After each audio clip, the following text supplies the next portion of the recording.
All right. Hello and welcome to this edition of my Facebook Live series. Today I've got quite a few cool subjects that I'm going to be talking about. The focus of this one is what I call the state of digital insights, strategies, trends for the last couple of days. So I'm going to be going into those very, very shortly. Just to get started, welcome to my Digital Leadership Facebook Live series. Yes, I will get that right. My name is Doyle Buehler. My goal is to help you better understand and pursue what matters most in your digital business and how to make a difference with your digital strategy through enhancing and embracing your digital leadership. I help enterprise and entrepreneurs scale, grow, and disrupt their business and sales through digital leadership, and I'm the author of the book. Oh, we've got to have a handy copy here. The Digital Delusion. The overall purpose of these Facebook Lives is to answer one important question: what real-world strategies for digital actually will work for my business? And of course, there's no one-size-fits-all, but the goal here is to help you decide which strategies can work best for you.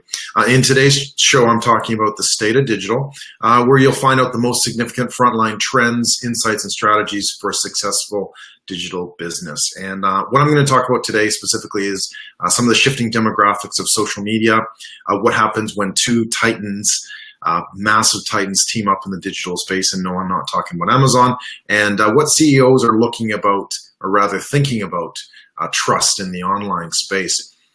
So let's quickly get into that. In the first issue, what we want to talk about was Snapchat, Instagram are basically luring teens away from Facebook at an increasing rate. And the statistics coming in are quite predominant. Facebook is, we're talking US stats here, and actually I'll just share my screen here so you can actually see the fancy picture that I've got going on here. Making sure that that's broadcast properly. Cool. And so let's go here. So what we're talking about, this is from Ad Age, and basically it's looking at Facebook users, Instagram users, and Snapchat users in the younger set, right?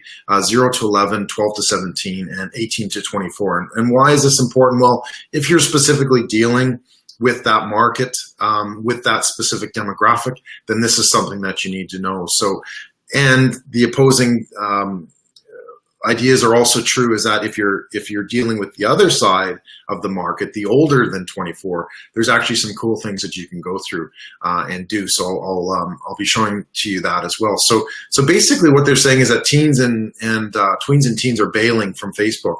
And I think a lot of it comes down to the fact that you can't really get a Facebook account until I think you're about 14 or 15. And it's becoming a lot easier to set yourself up on Instagram and Snapchat, and the community itself is building a lot quicker and a lot more in terms of being able to connect with your friends and that sort of thing on a much easier basis as opposed to Facebook, where guess what? The problem is not so much that young people are leaving, it's that older people are actually joining in on Facebook. So it makes it a little bit of a challenge to say, you know, if you're a young tween,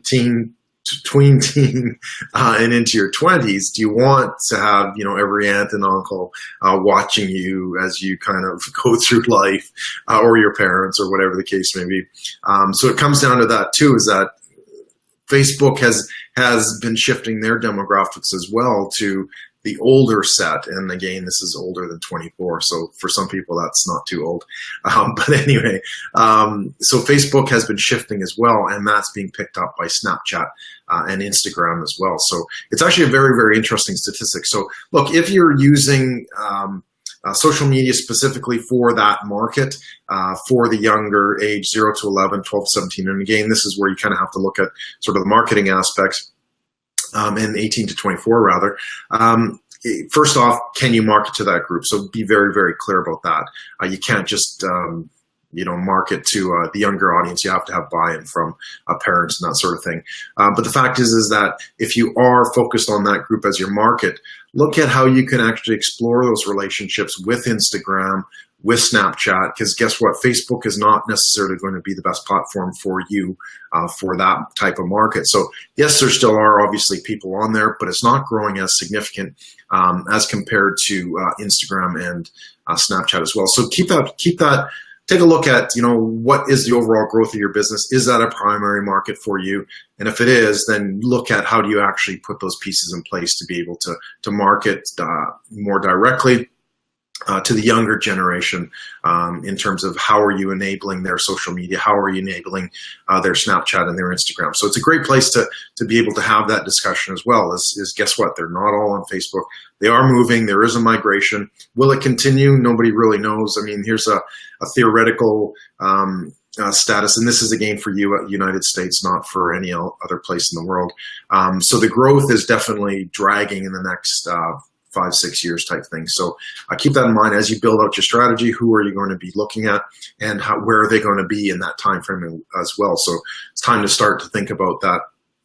Also, the other side of the coin is that, okay, above the 24-year-olds, it is growing, right? Which is a really cool thing to be able to understand and work with as well, is that side of the market is growing. So if you are marketing to older people above 25, and again, there's different segments, and I don't have any statistics on that, but that market share is growing as well. So that is a clear indicator as well that if you're marketing to boomers and Gen X and Gen Y and millennials and whatever the case may be, those people are going to be there. So now is the time to strengthen that strategy, to strengthen the what you do in terms of getting and connecting with your audience going forward on the Facebook channel. So, all right, and welcome to the show, Jan. Thanks for the comments. I'll go through some of these questions once we get a little bit further. Marketing-wise, ain't it easier to boost Instagram? Yes, it is, definitely. That's something to consider, is that to boost a post on Instagram, you have that. But the data itself, I think they're getting more and more data, but it's becoming a little bit more challenging to be able to get the full set of data that comes across. So it's very important to kind of look at that as you get into it. As well. Is Instagram killing Snapchat? Yes. A couple weeks ago, I talked about how that just specific issue is that Instagram is killing Snapchat because they are adding more features and because they're more accessible to that huge audience on Facebook. So Snapchat really has to pick up their game to be able to get going. Otherwise, they're not going to be able to survive over the next a couple of years as well. So thanks so much for the questions, Jan, and feel free to ask some more as we get into this. Let's go back. The next issue I wanted to talk about was, Walmart and Google partner to challenge Amazon. And this is a big one. This one just came out last week, because in this, basically what they're going to be doing is connecting the Google search functions with the Walmart shopping e-commerce experience. So if you can imagine, actually I can ask Google, hey Google, can we go shopping at Walmart?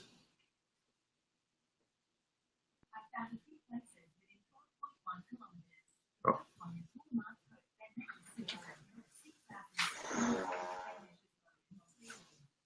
Okay, Google, stop. Anyway, Google was giving me a rundown of where I can go shopping, but didn't quite get the connection. But anyway, that's the main gist, is that Walmart and Google will be partnering to challenge Amazon. And what they'll be doing is connecting the Google Talk service to connecting it to the Walmart e-commerce store, which is actually quite fascinating, because that's going to be where a lot of e-commerce is going to be going, is to voice activation, voice controlled, for shopping. Amazon, you can already do that on Amazon with Alexa, but this is something big for Google. Oh, and Alexa chimes in too. Hey Alexa, buy me something on Amazon. What would you like to order? I'll get back to you. Anyway, so Alexa and Amazon is already set up.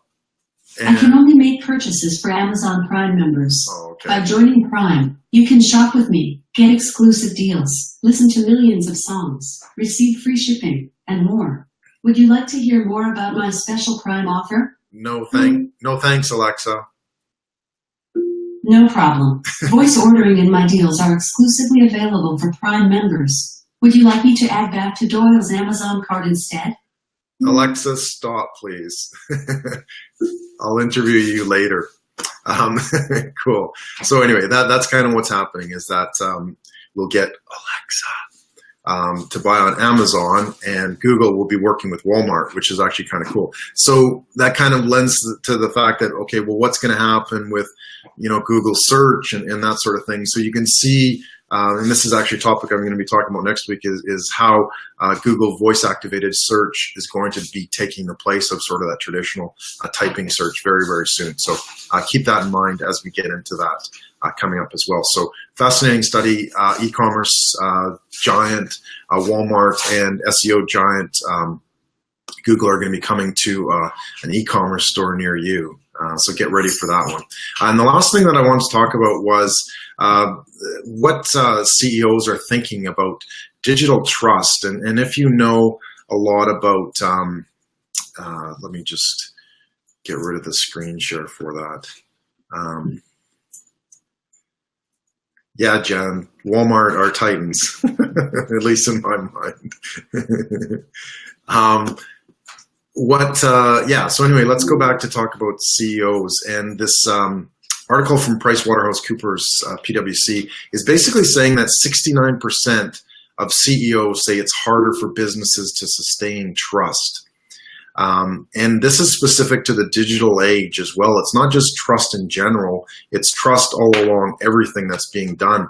And so it's really important that, if 69% of CEOs say it's harder for businesses to sustain trust, what are you doing to kind of help alleviate that? Because they're giving an indication of what it is that sort of the general consumer space, and obviously it depends on what business they're in and that sort of thing, but that's a general understanding of the market conditions. So what they're saying is that CEOs are paying close attention to how human connection is affected by technology, right? And as our interactions become even more automated, data-driven, and virtual, the human factor is receding.